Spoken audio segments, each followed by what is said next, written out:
So maybe Paris.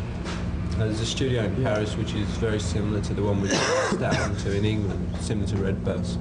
We might do it there. What's it called? So it's another branch of Redbus, but the actual studio is the same design. great advert for Redbus, this, isn't it? Certainly. That's all right.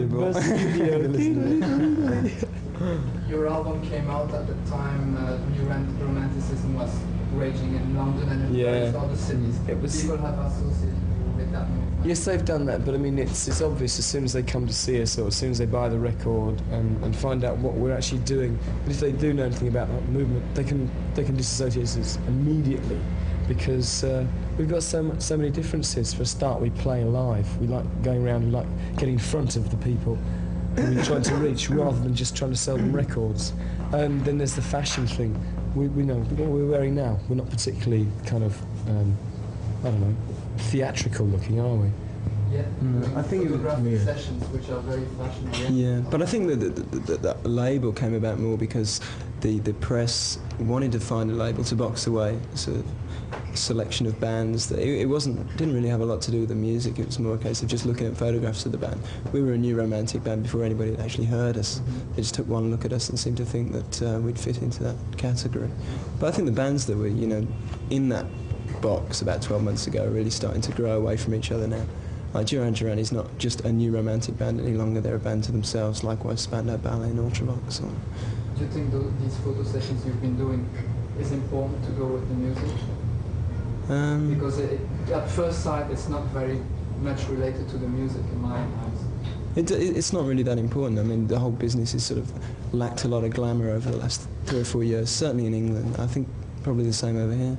And you know, we're all well into that, you know, the sort of Hollywood glamour thing, and then this is like just part of presenting the band as an image, or you know, something aesthetically nice. You know.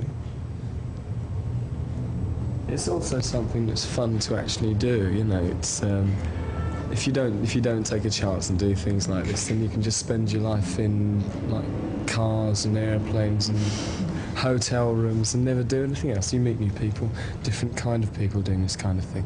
You're not just surrounded by music business people all the time, which is healthy, I think. What happened to all the punk clothes stores in London? Do they export the clothes to the States? No. What happens? Do you know? There's a lot of stuff I've seen, and I can't remember what's the road called? St Mark's. Yeah, which is all King's Road stuff. Yeah, places like Trash and Vaudeville export a lot of stuff from like Boy. But I think the more forward shops that started selling punk clothes, like Seditioners and things like that, and PX, are just moving with the fashions, really. I think that you know, they didn't swear any great allegiance to punk or that particular fashion. They just move as to what is happening at the time. Oh, Boy is definitely still a punk shop. I'm not saying Boy. I thought you said Boy. No, Boy are exporting to Trash and Vaudeville. That's right. Is this...